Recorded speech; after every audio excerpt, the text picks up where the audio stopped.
Ya, Bismillahirrahmanirrahim. Assalamualaikum warahmatullahi wabarakatuh. Innal hamdalillah nahmaduhu wa nasta'inuhu wa nastaghfiruh. Wa na'udzu billahi min shururi anfusina wa min sayyiati a'malina. May yahdihillahu fala mudilla lahu wa may yudlil fala hadiya lahu. Asyhadu an la ilaha illallah wa la syarika lahu. Wa asyhadu anna Muhammadan abduhu wa rasuluh sallallahu alaihi wa alihi washabihi wa man tabi'ahum bi ihsan ila yaumiddin, amma ba'd. Fa inna asdaqal hadits kitabullah wa khairal hadi hadi Muhammadin sallallahu alaihi wasallam wa syarrul umuri muhdatsatuha fa inna kulla muhdatsatin bid'ah wa kulla bid'atin dhalalah wa kulla dhalalatin finnar. Masyaallah ikhwani wa akhwati fillah, azani Allah wa iyyakum rahimani wa rahimakumullah. Baik, pada pagi hari ini insyaallah taala kita akan lanjutkan dari pembahasan kita mengkaji Kitabul Ilm dari Riyadhus Shalihin yang dikarang oleh Al-Imam An-Nawawi rahimahullah taala, Abu Zakaria Yahya bin Syaraf An-Nawawi rahimahullah. Baik. Insyaallah pada pertemuan ini kita akan bahas dua dan sebagian dari hadis yang ketiga. Ya. Itu dua hadis lebih ya, kita akan bahas insyaallah taala. Baik.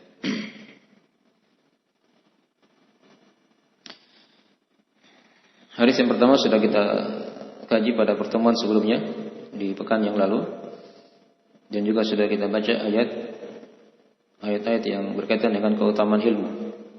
Nah, tentang hadis yang pertama itu ya, hadis Muawiyah bin Abi Sufyan radhiyallahu taala anhuma, riwayat Al-Bukhari Muslim, muttafaqun alaih. Itu kata Nabi sallallahu alaihi wasallam, man yuridillahu bihi khairan yufaqihu fid din. Ini sudah kita terangkan ya. Sini faedah pokok hadis ini berkaitan dengan keutamaan ilmu, yaitu ilmu itu dari ciri kebaikan seorang hamba yang dikehendaki oleh Allah Subhanahu wa taala. Dan juga sudah kita bahas dari faedah-faedah yang lain dari hadis ini ya. Baik. Kemudian sekarang kita masuk di hadis yang kedua. Hadis yang kedua dari Abdullah bin Mas'ud, riwayat Al-Bukhari Muslim juga. Baik. Dan kata beliau rahimahullahu taala, wa an Ibnu Mas'ud radhiyallahu anhu annahu qala Rasulullah sallallahu alaihi wasallam, la hasada illa fi ithnataini, rajulun atahu Allahu malan fasallatahu ala halaqatihi fil haqq, wa rajulun atahu Allahu al-hikma fahuwa yaqdi biha wa yu'allimuha, muttafaqun alaih. Wal muradu bil hasadi al-ghibtatu wa huwa ayatamanna mislahu. Baik. Kata beliau dari Abdullah bin Mas'ud atau dari Ibnu Mas'ud radhiyallahu taala anhu. Ya. Di sini Abdullah bin Mas'ud atau Ibnu Mas'ud, nama lengkapnya adalah Abdullah Ibnu Mas'ud. Ya. Dilihat di materinya di grup ya, sudah kita bagi dari ringkasan pembahasan materi. Ya. Jadi nama lengkapnya Abdullah Ibnu Mas'ud. Nah, kita baca dulu dari hadis terjemahan lengkapnya, baru kita kembali lagi menerangkan dari biografi penulis atau biografi dari sahabat ini. Nah, dari Ibnu Mas'ud itu Abdullah bin Mas'ud radhiyallahu taala anhu, semoga Allah meridai beliau. Beliau berkata, qala Rasulullah sallallahu alaihi wasallam, telah bersabda Rasulullah sallallahu alaihi wasallam, la hasada illa fi itsnatain. Tidak ada hasad kecuali pada dua perkara. Ya. Pada dua orang. Nah.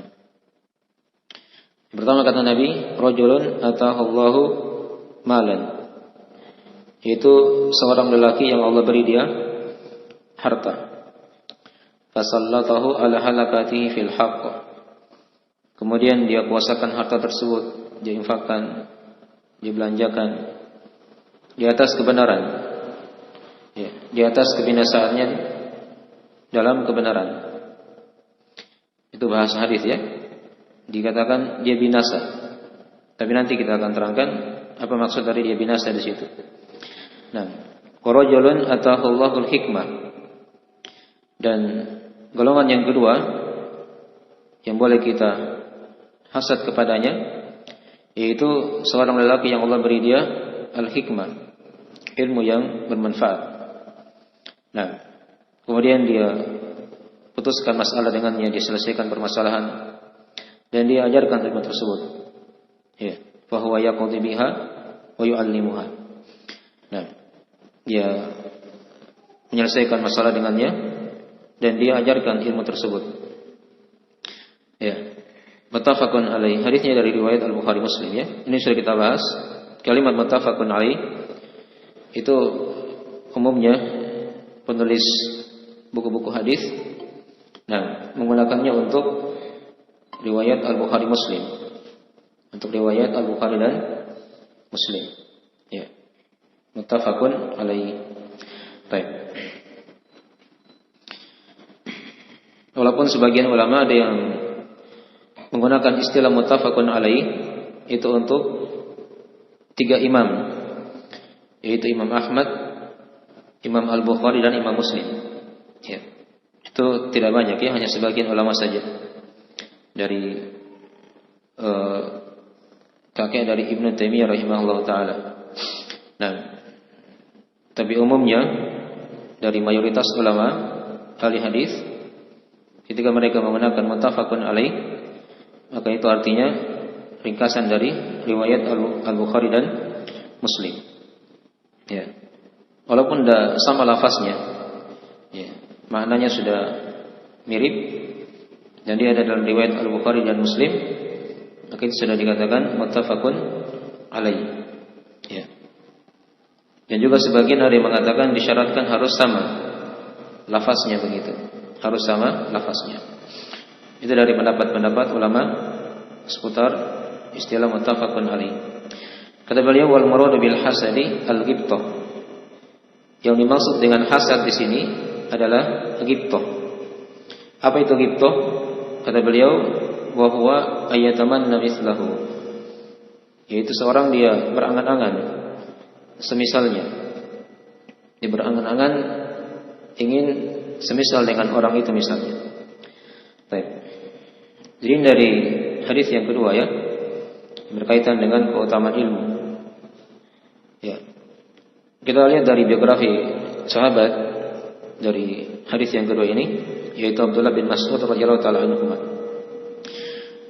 Taib nama lengkapnya beliau dikunyakan dengan Abu Abdurrahman. Ya. Abu Abdurrahman Abdullah bin Mas'ud. Nah, bin Ghafil Al-Khudali. Ya. Dan beliau digelari juga dengan Ibnu Ummi Abd. Ya. Ibnu Ummi Abd. Baik. Karena ibu beliau Ummu Abd itulah dari nama ibu dari Abdullah bin Mas'ud panggilannya. Nah, dia dimaklumi ya, salah seorang sahabat yang punya fikih, ya, ahli qiraah, ahli hadis, dan masuk Islam di awal-awal dari fase keislaman dari Mekah ketika itu. Nah, dan beliau dari salah seorang sahabat yang berhijrah ke Habasyah dan hijrah ke Madinah. Nah, karena dahulu sebelum hijrah ke Madinah itu para sahabat hijrah ke Habasyah. Ya, di sanalah mereka berjumpa dengan Raja Najasyi. Kalau Habasyah itu sekarang Ethiopia ya, Ethiopia. Nah, di sana ada Raja Najasyi yang dulunya Nasrani, kemudian masuk Islam. Masuk Islam. Ya. Hanya tidak diketahui oleh kaumnya. Dan hijrah yang kedua yaitu hijrah ke Madinah yang masyhur yang sudah kita ketahui. Dan juga Abdullah bin Mas'ud ini dari salah seorang sahabat yang pertama kali menjaharkan bacaan Al-Quran di Mekah ketika itu. Ya. Baik. Dan di masa pemerintahan Umar bin Khattab, beliau diamanai untuk menjadi qadhi, menjadi hakim di Kufah ya. Berlanjut sampai awal pemerintahan Utsman bin Affan, Khalifah Utsman bin Affan. Ya, menjadi hakim di Kufah. Kufah itu kalau sekarang di Irak ya, satu di antara kota yang ada di Irak. Nah, ada Basra, ada Kufah, ada Wasit. Itu dari Kufah, dari nama kota yang ada di Irak sana. Nah, baik. Dan beliau juga diamanai oleh Umar bin Khattab untuk menjadi pengurus Baitul Mal yang memegang harta kaum muslimin di Kufah ketika itu. Ya, beliau wafat di kota Madinah. Jadi setelah beliau menjadi hakim di Kufah di masa pemerintahan Umar sampai berlanjut ke awal pemerintahan Utsman bin Affan, beliau pulang ke Madinah, ya, mengajari manusia ilmu, dan wafat di tahun 32 Hijriah. Nah, dikuburkan di pekuburan Baqi di kota Madinah yang masyhur itu kan. Baik. Istri beliau bernama Zainab bintu Abi Muawiyah, ya, As-Saqafiyah. Nah, radhiyallahu taala anha. Baik. Jadi dari biografi ringkas Abdullah bin Mas'ud radhiyallahu taala anhu. Nah, banyak keutamaan-keutamaan beliau ya kalau mau ingin diceritakan. Ya. Bahkan diterangkan dalam hadis-hadis yang lain itu, betis Abdullah bin Mas'ud itu kan kecil. Maka di suatu hari ketika itu para sahabat pernah mentertawai betis beliau. Ya, Nabi sallallahu alaihi wasallam ketika itu menegur para sahabat dan berkata ketika itu, ya, andai kata betis beliau ditimbang, ya, di timbangan Allah itu lebih berat daripada gunung Uhud. Ini menunjukkan keutamaan beliau. Nah, radhiyallahu taala anhu. Ya. Dan juga dimaklumi dari keutamaan beliau, kalau kita baca dari biografi beliau ini dari salah seorang sahabat yang dijadikan rujukan oleh Nabi ya, diberi rekomendasi oleh Nabi sallallahu alaihi wasallam untuk mengambil bacaan Al-Qur'an. Ya, talaqi qiraah Al-Qur'an. Nah, di antaranya yang paling pertama Nabi sebut adalah Abdullah bin Mas'ud. Ada 4 orang ya diterangkan dalam hadis itu. Abdullah bin Mas'ud, kemudian ada 3 orang sahabat yang lain, Ubay bin Ka'ab, ya. Nah, ada Mu'adz bin Jabal, dan ada Salim Maula Abi Hudzaifah. Ya, bin Mas'ud, kemudian Salim Maula Abi Hudzaifah, ada Ubay bin Ka'ab dan Mu'adz bin Jabal. Itu ada 4 orang dari ahli qiraah yang Nabi beri rekomendasi untuk diambil padanya apa? Al-Quran. Dan juga beliau pernah bersabda kepada para sahabat tentang Abdullah bin Mas'ud ini, bagi siapa yang ingin mengambil Al-Quran seperti turunnya Al-Quran tersebut bacaannya, maka hendaklah mereka mengambil kepada Abdullah bin Mas'ud. Nah, akhirnya di antara dari keutamaan Abdullah bin Mas'ud radhiyallahu taala anhu, nah, semoga Allah meridai beliau, ya.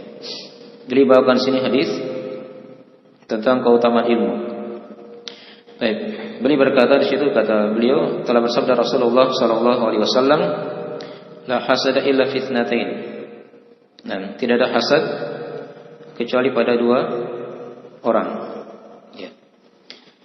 Di sini kalimat hasad nanti akan diterangkan oleh penulis ya. Dia bermakna ghibthah. Ya. Ghibthah itu diterangkan di bawah oleh penulis, yaitu seorang dia berangan-angan semisal dengan orang itu. Ya, itu yang dikatakan apa? Dikatakan ghibthah. Baik. Karena hasad itu ada 2 macam. Ya. Ini kita akan bahas dulu pembagian hasad ya. Hasad ada dua macam. Ya. Itu pintunya dosa ditutup, dibuka aja. Panas nanti. Pintunya buka aja. Nah.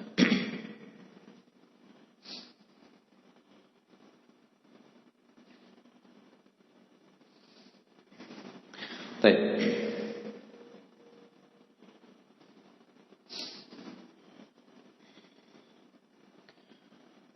Jadi di sini kata beliau la hasada illa fi itsnatain.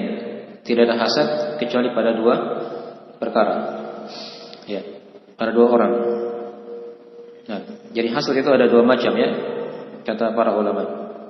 Ada yang tercela yang kita maklumi, dan ada yang kedua yang terpuji. Ya, ada yang terpuji. Baik. Apa itu ukuran hasad yang tercela? Kalau yang terpuji kan sudah diterangkan oleh beliau. Itu seorang dia berangan-angan ingin sama dengan orang lain, gitu kan? Tapi ingatnya hanya pada perkara-perkara yang baik. Ya, kalau dia berangan-angan sama dengan orang lain tapi pada perkara yang jelek, ya itu tidak boleh ya, hukumnya haram. Ya. Jadi kalau pada perkara yang baik, ya itu tidak ada masalah. Itu namanya bukan hasad yang tercela, tapi dia dikatakan apa? Ghibthah. Baik. Hasad yang tercela itu diterangkan dalam definisinya oleh para ulama, yaitu seorang itu dia berangan-angan agar nikmat yang ada pada orang lain itu hilang. Ya. Agar nikmat yang pada orang lain itu apa? Hilang. Itu yang dikatakan hasad yang tercela.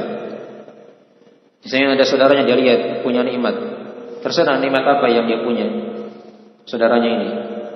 Ya. Nah, di situ dia berangan-angan agar nikmat tersebut hilang dari saudaranya.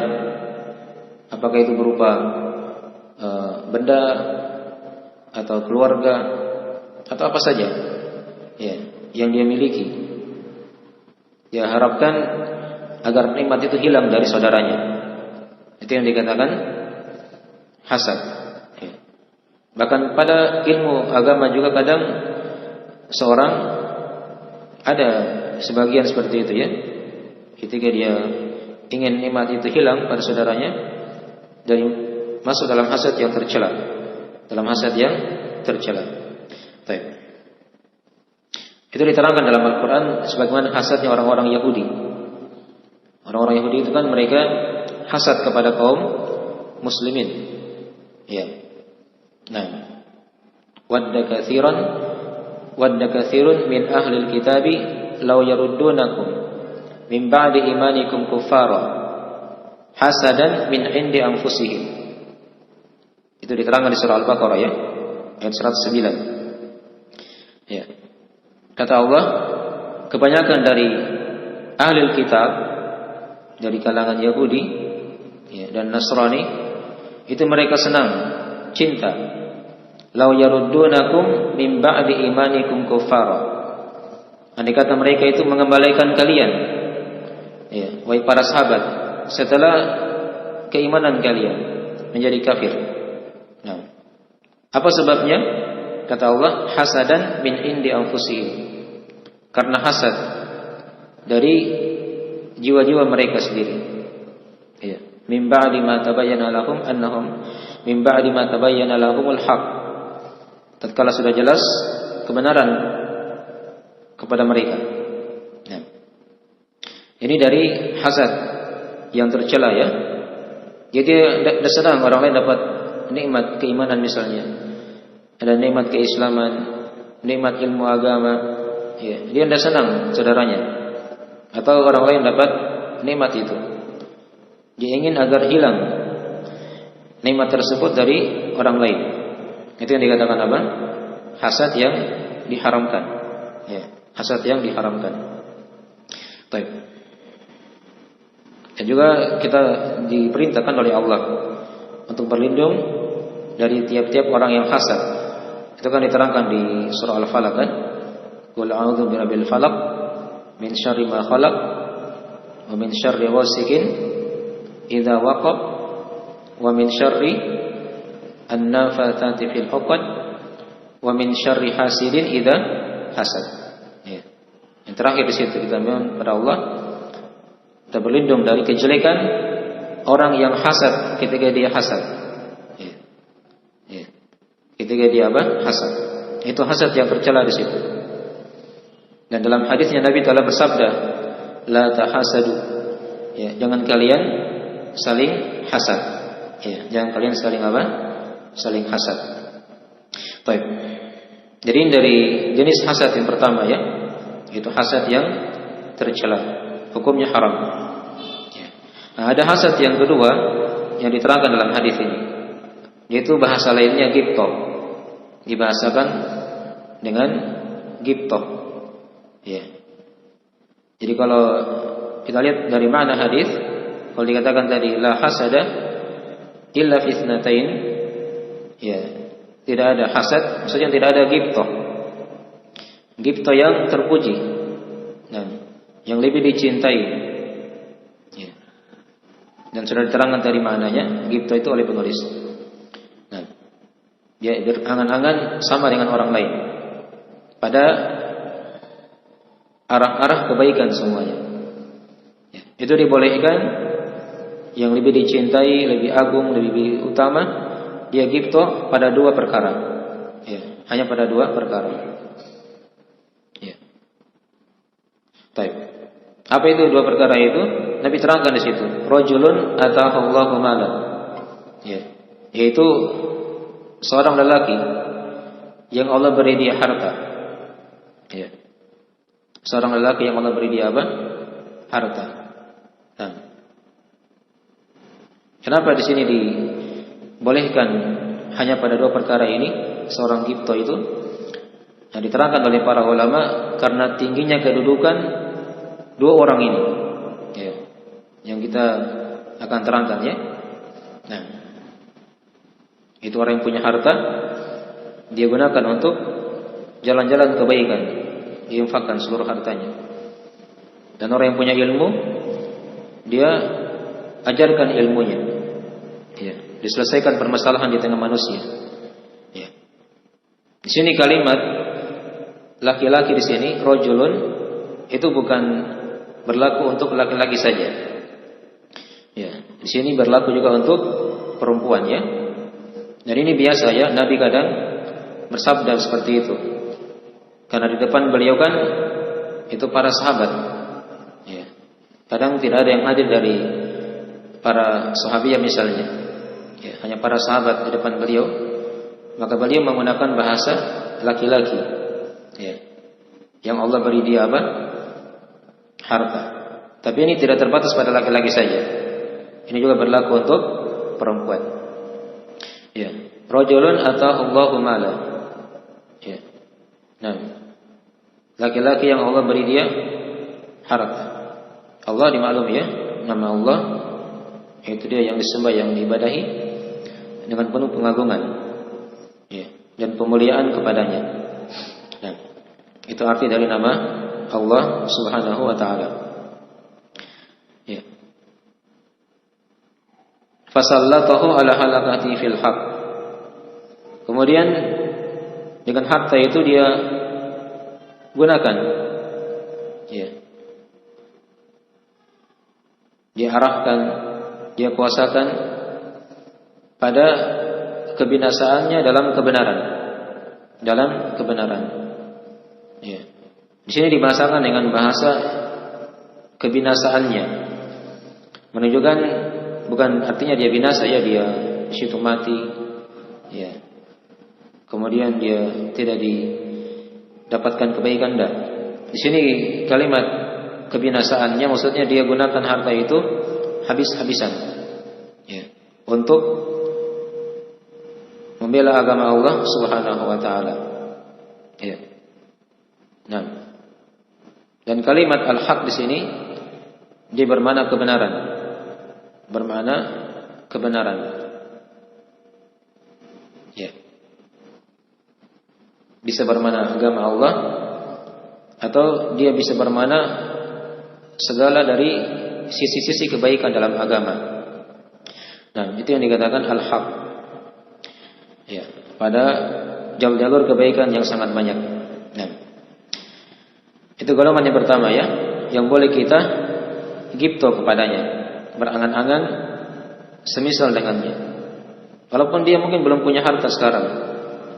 Dia lihat orang yang punya harta seperti itu, maka dia berangan-angan seperti itu sudah dapat pahala. Sudah dapat apa? Pahala. Karena innamal a'malu binniyat. Ya. Sesungguhnya amalan itu tergantung oleh niatnya. Nah. Baik.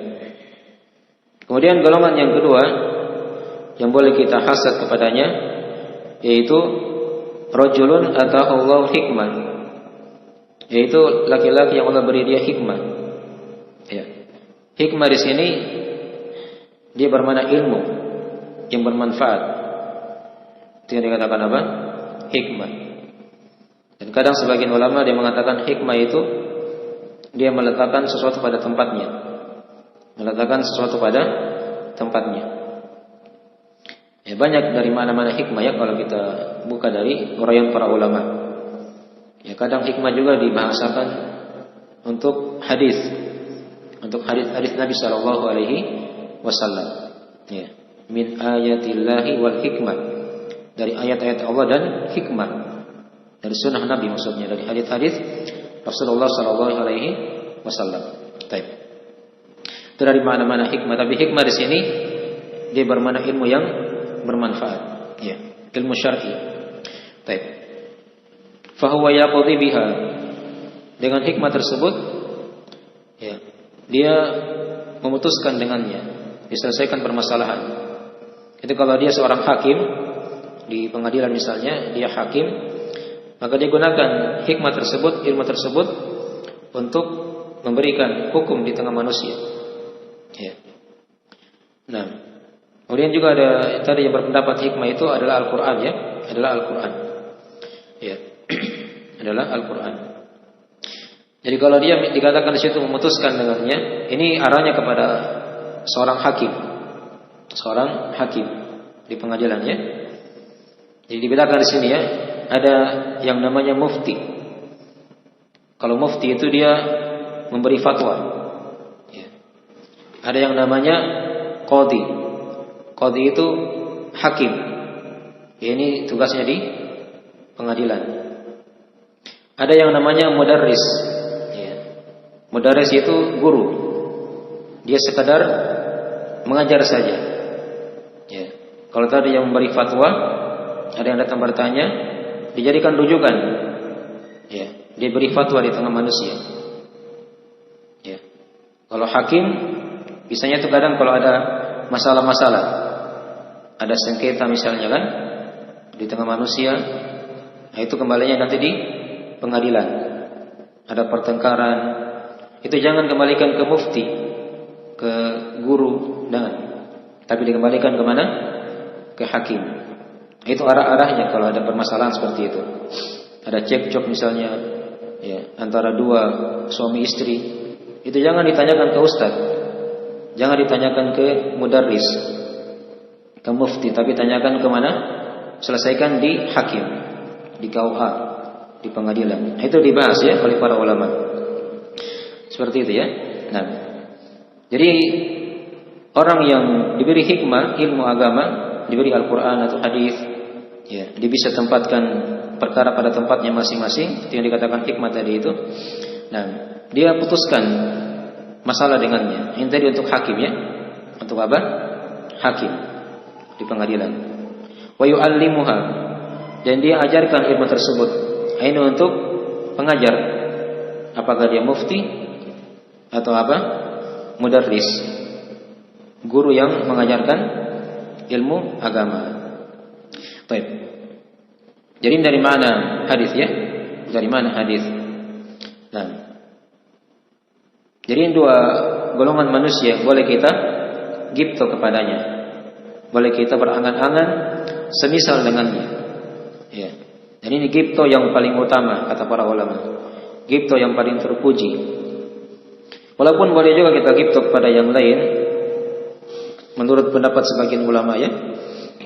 Walaupun sebagian ulama yang lain juga tidak membolehkan. seorang gibto kecuali hanya pada dua perkara ini. Ya. Baik. Yang ingat gibto itu dia ingin berangan-angan, ingin sama dengan orang lain, tapi pada perkara-perkara yang baik, pada arah-arah kebaikan semuanya dalam agama, bukan pada perkara yang jelek. Tapi seperti contoh misalnya ya, supaya bisa dibedakan dengan yang lain. Misalnya seperti ini, ada orang punya harta, ya, yang sangat banyak, tapi dia arahkan kepada foya-foya misalnya, dia arahkan kepada hal-hal yang diharamkan. Boleh tidak kita gibto sama dia? Berangan-angan mirip dengan itu? Tidak boleh kan? Karena arahnya kepada kejelekan. Ya, dipahami ya? Baik. Ada orang yang punya ilmu, tapi dia tidak ajarkan ilmunya, dia hanya simpan saja. Ya. Apakah boleh kita gibto sama dia? Tidak boleh. Yang kita gibto itu dia punya ilmu, memberi dia ilmu, kemudian dia ajarkan di tengah manusia. Itu yang boleh kita gibto. Baik. Jadi sudah jelas ya, ini dari makna apa? Gibto. Baik. Jadi dari makna hadis, dari makna hadis yang sudah diterangkan dari itu, dari mufradat hadis ya. Baik. Sekarang kita lihat di makna hadis secara global. Jadi di sini Rasulullah SAW mengkabarkan ya, bahwa tidak ada gibto yang terpuji ya, kecuali hanya pada dua perkara ini. Ya. Hasad itu kan sudah diterangkan tadi ya, ada dua macam. Ada yang haram, ada yang dibolehkan. Ya. Dan gibto yang diterangkan di sini itu dari hasad yang dibolehkan, yang dibahasakan dengan bahasa apa tadi? Gibto. Baik. Yang sudah diterangkan tadi ya, dari maknanya. Baik. Ini dari makna global hadis. Jadi yang dibolehkan untuk kita gibto itu hanya pada dua orang saja, dua kelompok manusia. Orang-orang yang punya harta, kemudian dia gunakan untuk kebaikan, nah, dia infakkan harta tersebut untuk kebaikan seluruhnya, habis-habisan dia. Ya, tapi itu bukan berarti dia habis-habisan, dia setelah itu dia minta-minta, enggak. Dia habis-habisan di situ, tapi dia bisa perkirakan. Ya. Ketika dia habis-habisan itu, tetap ada harta yang lain yang akan datang lagi, Jangan dia habis-habisan, misalnya dia sumbangkan hartanya, dia infakkan hartanya, setelah itu baru dia minta-minta sama orang. Itu tidak boleh kan? Itu namanya hukumnya haram. Tapi di sini kalau dia infakkan hartanya seluruhnya, dan dia di situ yakin, tidak khawatir, dia masih ada harapan akan datang harta yang lain kepadanya, itu tidak ada masalah. Seperti itu ya. Ini yang dimaksud di hadis. Baik. Itu yang boleh kita gibto. Adapun yang kedua tadi yang sudah diterangkan ya, yang punya ilmu, kemudian dia ajarkan ilmu tersebut. Kalau dia seorang mufti, pengajar, dan kalau dia seorang hakim, dia jadikan ilmu tersebut sebagai timbangan-timbangan untuk menghukumi manusia ketika terjadi permasalahan atau sengketa di tengah manusia. Baik. Ini dari makna hadis secara global ya. Ya. Sekarang kita masuk di pembahasan berikutnya, faedah hadis. Ya, faedah hadis. Di sini kita terangkan ada sekitaran 14 faedah dari hadis tadi itu ya, yang sudah kita baca.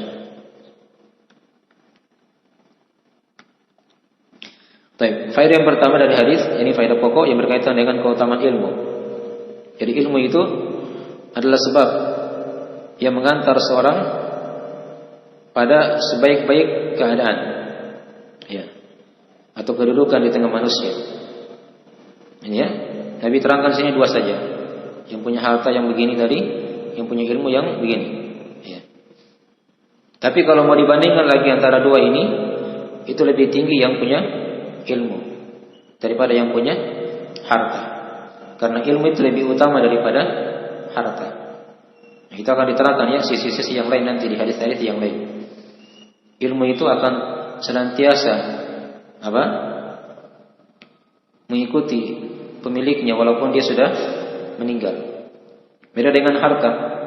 Kalau harta tidak dibawa di alam kubur, kan begitu.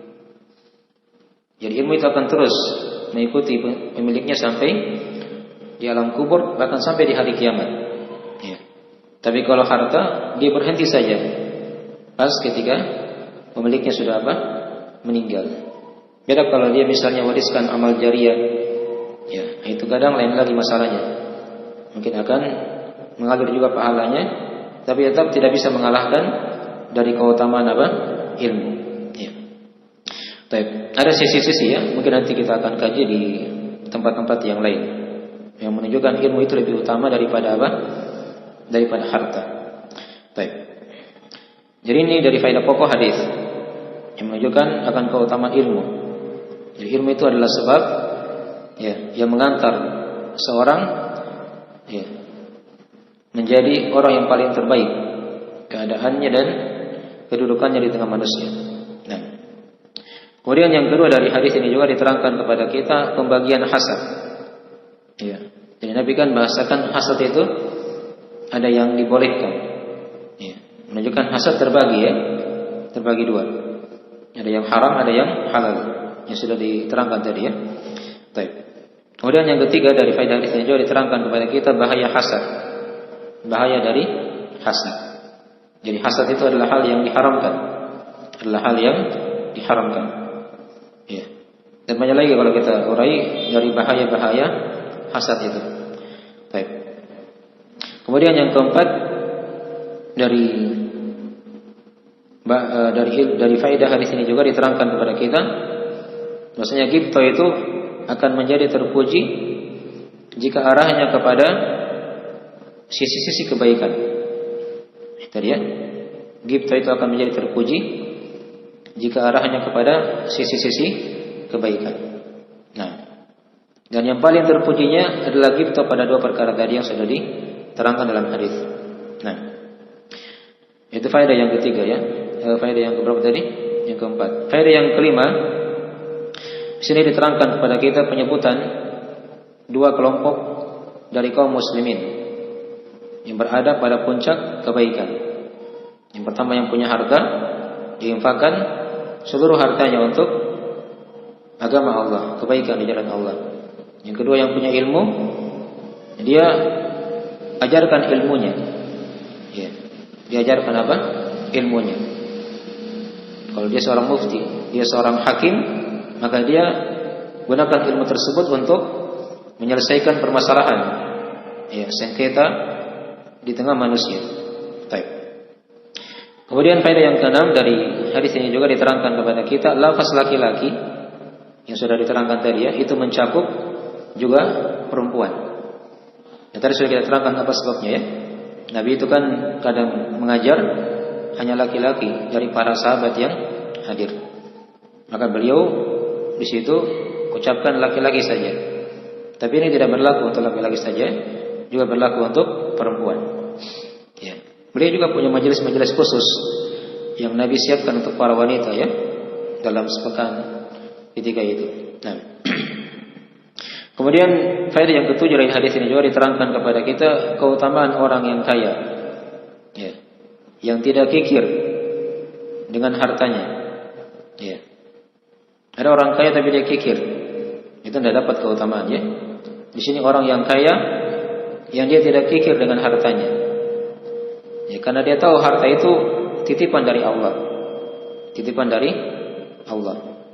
Paham ya? Baik. Jadi dia gunakan untuk kebaikan. Dan nanti pada hari kiamat akan ditanya tentang harta yang dia miliki. Dari mana dia dapatkan dan kemana dia belanjakan. Baik. Kemudian dari sini juga diterangkan kepada kita bahwasanya harta itu dari Allah Subhanahu wa taala. Tadi kan dikatakan rajulun atahullahu malan. Menunjukkan Allah yang beri dia harta. Yang beri dia harta. Jadi apa yang kita miliki itu bukan milik kita. Paham ya? Itu milik Allah Subhanahu wa taala. Bahkan diri kita sendiri ini itu bukan milik kita. Itu milik Allah. Ya. Qul inna salati wa nusuki wa mahyaya wa mamati lillahi rabbil alamin. Katakanlah, sesungguhnya salatku, sembelihanku, hidup dan matiku itu hanya milik Allah. Nah, maka tidak boleh seorang itu dibahas ya di masalah fikih ya. Dia meninggal misalnya, dia wasiatkan dia jual organ tubuhnya misalnya kan sama orang lain. Itu tidak boleh ya. Karena dia jual perkara yang bukan miliknya, kan begitu. Jadi kalau organ tubuhnya itu milik Allah, tidak boleh dia jual sama orang lain. Ya. Tidak boleh dia jual kepada orang lain. Karena dia masuk dalam kategori dia menjual barang yang bukan miliknya. Baik. Jadi ilmu itu harta itu dari milik Allah, harta itu dari Allah dan dia milik Allah Subhanahu wa taala. Baik. Itu faedah yang keberapa tadi? Yang ke-8 ya. Baik, faedah yang ke-9 dari hadis ini juga diterangkan kepada kita penetapan nama Allah. Tadi sudah diterangkan ya. Allah itu yang disembah, yang diibadahi oleh seluruh makhluk. Ya, dengan penuh pengagungan, pemuliaan dan pembesaran kepadanya. Ya, faedah yang ke-10 dari hadis diterangkan kepada kita dari bentuk kesyukuran terhadap harta itu. Itu dengan cara diinfakkan. Ini bentuk kesyukuran ya. Jadi syukur itu kan ada 3 rukunnya. Ada 3 rukunnya. Ya.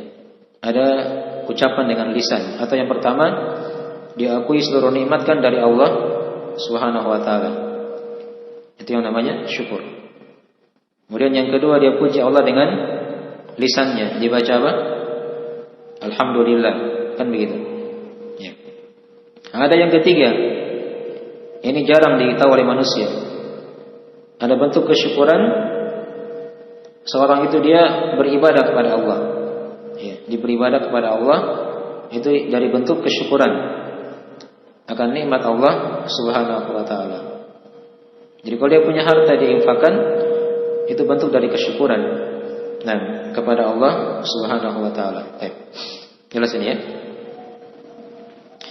Jadi di antara bentuk kesyukuran itu ketika seorang dia infakkan hartanya di jalan Allah Subhanahu wa taala. Kemudian yang ke-11 dari faedah hadis ini juga diterangkan kepada kita anjuran untuk menginfakkan harta. Ya, seluruh harta. Nah, pada sisi-sisi kebaikan. Tapi ingat tadi ya, sepanjang dia tidak memberi mudarat, bahaya kepada orang yang punya harta itu. Jadi dia gunakan hartanya, disedekahkan hartanya seluruhnya. Ya, untuk agama Allah misalnya, kebaikan di jalan Allah. Tapi dia tidak khawatir di situ. Setelahnya itu dia akan binasa atau dia akan sengsara anda. Karena diharapkan masih ada harta yang lain yang akan datang sama dia. Dipahami ya? Dan yang jenis infak yang lain kan diterangkan juga di ayat Al-Quran ya. Ada yang modelnya dia pertengahan. Ya. Walladzina idza anfaqu lam yusrifu wa lam yaqturu wa kana baina dzalika qawama. Dari ciri hamba-hamba Ar-Rahman itu orang-orang yang ketika dia berinfak dia tidak berlebihan dan juga tidak kikir, tapi dia pertengahan di antara keduanya. Itu juga di antara hal yang dipuji dari sifat hamba Ar-Rahman. Tapi kalau dia bisa lebih daripada itu, dia infakkan hartanya seluruhnya, itu yang paling utama. Tapi dengan syarat tadi ya, dia tidak khawatir dia akan meminta-minta di belakang setelah itu karena habis hartanya, enggak. Dia masih harapkan ada harta yang lain yang akan datang sama dia insyaallah taala. Mungkin tidak ada masalah. Diinfakkan apa yang ada di tangannya ketika itu. Kemudian dari sini juga diterangkan kepada kita maksudnya ilmu itu dari Allah Subhanahu wa taala. Karena dikatakan tadi wa rajulun atahullahu al-hikmah. Hikmah ini ilmu ya. Jadi ilmu dari Allah. Nah, apa yang kita miliki, yang kita pelajari, ya, yang kita amalkan dari pengetahuan agama itu dari Allah. Ya, kalau bukan Allah yang mudahkan kita untuk bisa belajar, akan dari bisa belajar dengan mudah. Ya, kemudian dari sini juga diterangkan kepada kita dari keutamaan seorang alim, ya, yang mengajarkan ilmu agama. Nah, Yang mengajarkan ilmu agama dan dia amalkan ilmunya. Dia tidak kikir kepada ilmunya. Ya, itu ada keutamaan. Dipaham ya? Keutamaan seorang yang berilmu, yang alim, yang dia ajarkan ilmunya. Nah, kemudian dari sini juga diterangkan kepada kita keutamaan seorang hakim yang memutuskan perkara dengan ilmu. Ini kalau dia dari arahnya kepada apa? Hakim di pengadilan. Ya, dia tugasnya untuk menyelesaikan permasalahan di tengah manusia. Ini selesai sudah hadis yang pertama dari pembahasan atau hadis yang kedua di sini ya, dari urutan yang diterangkan oleh Imam Nawawi rahimahullah taala dari keutamaan ilmu. Baik. Insyaallah hadis yang ketiga kita baca atau membaca sekarang. Yang berapa sekarang?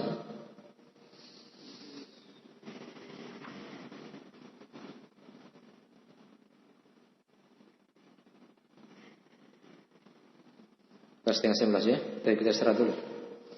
Ya. Atau ada yang tanya dari pelajaran? Silakan.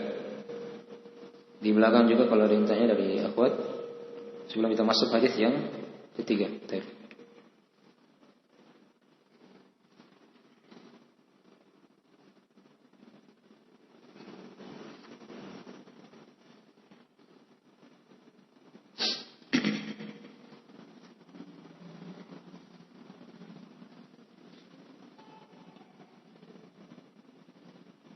Baik, silakan.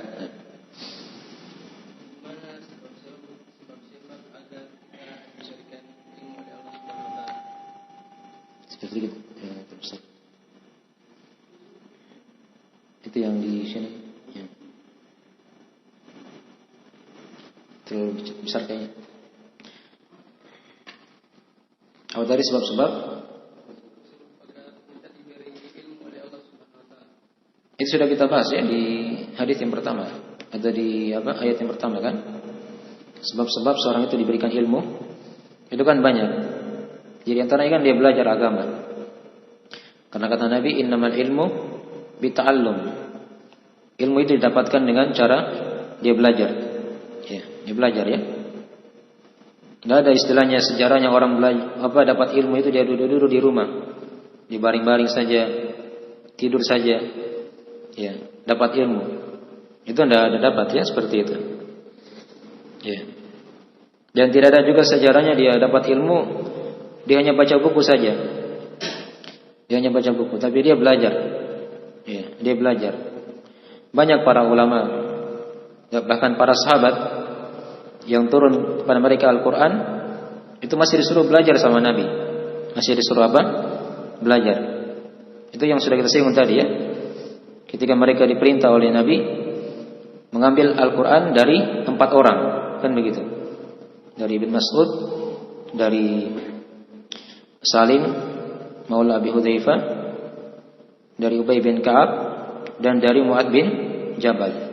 Padahal mereka ini setiap hari sama Nabi juga belajar, tapi masih disuruh belajar juga untuk ilmu Al-Quran kepada 4 orang tadi itu. Kepada 4 orang tadi itu ya. Jadi itu yang pertama ya. Jadi kiat seorang dia dapat ilmu, dia belajar agama. Nah, dia belajar agama. Ya, perhatikan dari sirah para ulama kita, dari para sahabat, itu punya guru semuanya. Selain mereka belajar sama Nabi, mereka belajar juga kepada para sahabat yang di situ lebih tua daripada mereka kadang. Para tabi'in juga seperti itu, belajar kepada para sahabat. Tabi'in belajar kepada tabi'in. Ini diwarisi dari masa ke masa. Bahkan Imam Al-Bukhari rahimahullah ta'ala, itu dimaklumi kan, beliau itu punya 1000 guru lebih. Iya. Ini Imam Al-Bukhari ya. Padahal kalau mau dipikir beliau cerdas, bisa hafal hadis sekali dengar, ratusan hadis bisa dihafal sekali dengar. Tapi beliau masih punya guru juga. Beliau tetap berguru, belajar agama. Ya, di majelis-majelis ilmu. Ya, bukan hanya baca buku sendiri, tapi dia belajar juga. Dipaham ya? Baik. Dan ada kitab akidah beliau yang bernama dari akidah Imam Al-Bukhari itu, beliau simpulkan di situ dari akidah guru-guru beliau yang lebih 1000 orang itu. Yang lebih 1000 orang beliau simpulkan dalam satu akidah beliau ya, yang berkaitan dengan masalah akidah. Itu diambil dari 1000 orang guru. Dari lebih 1000 orang guru. Ini kiat yang pertama ya. Dari kiat seorang itu agar dia bisa mendapatkan ilmu agama. Kemudian yang kedua, dia berdoa kepada Allah Subhanahu wa taala. Nah, dia berdoa kepada Allah Subhanahu wa taala. Dipahami ya? Ini sudah kita baca di ayat yang pertama dari buku ini. Wa qur rabbi zidni ilma. Itu di antara doa Nabi diperintah oleh Allah. Wahai Muhammad, katakanlah, wahai Rabbku, tambahkanlah untukku ilmu. Nah, baik, jelas ya? Kemudian dari antara kiat yang ketiga juga yang lain, yang dengannya itu akan seorang mendapatkan ilmu, ya, dia berteman dengan teman-teman yang baik, ya, berteman dengan teman-teman yang baik, teman-teman yang belajar juga, ya, agar teman-temannya ini bisa mengarahkan dia kepada kebaikan, jelas ya? Baik. Dan ada kiat-kiat yang lain lagi. Dia punya semangat dalam belajar misalnya, ya. Itu juga dari hal yang dituntut. Karena kata Nabi, ihris ala ma yanfa'u. Bersemangatlah kamu pada hal yang memberi manfaat pada kamu. Jadi butuh semangat ya, dalam mempelajari ilmu agama Allah Subhanahu wa taala. Ya. Dan jangan merasa lemah, wala ta'jazan. Jangan merasa lemah. Kemudian dari kiat juga yang lain, dari kiat seorang agar dia bisa dapatkan ilmu agama, ya, dia yakini bahwasanya ilmu itu adalah hal yang dimudahkan. Jangan diberi fikir ilmu itu susah. Jangan ya. Karena kapan diberi fikir ilmu itu susah, maka akan sulit nanti dia belajar. Baru mau belajar sudah dibayang-bayangkan, ini susah pelajarannya ini. Ya, seluruh mata pelajaran dalam bidang agama itu tidak ada yang susah. Kalau seorang dia pelajari, ya. Sampai pada masalah-masalah ilmu yang rumit ya, mungkin sebagian orang tidak bisa belajar itu seperti warisan, itu bisa dipelajari. Yang penting dia bersungguh-sungguh, ya, bersungguh-sungguh dan punya semangat dalam mempelajari agama Allah, terkhusus ilmu warisan itu. Itu ada kemudahan-kemudahan di situ diterangkan oleh para ulama. Baik. Jadi itu di antara kiat-kiat ya, agar seorang itu bisa mudah dalam mempelajari ilmu agama Allah. Dan dia akan, atau tadi juga tambahan juga yang lain, yaitu dia diperbaiki niatnya. Diperbaiki niat dalam belajar. Ini penting ya. Dan nanti kita akan bahas di hadis yang ke-16. Ya.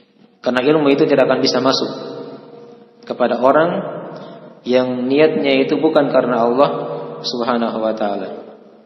Ya, dia diperbaiki dulu niatnya. Ini sudah kita bahas juga di awal dari pembahasannya.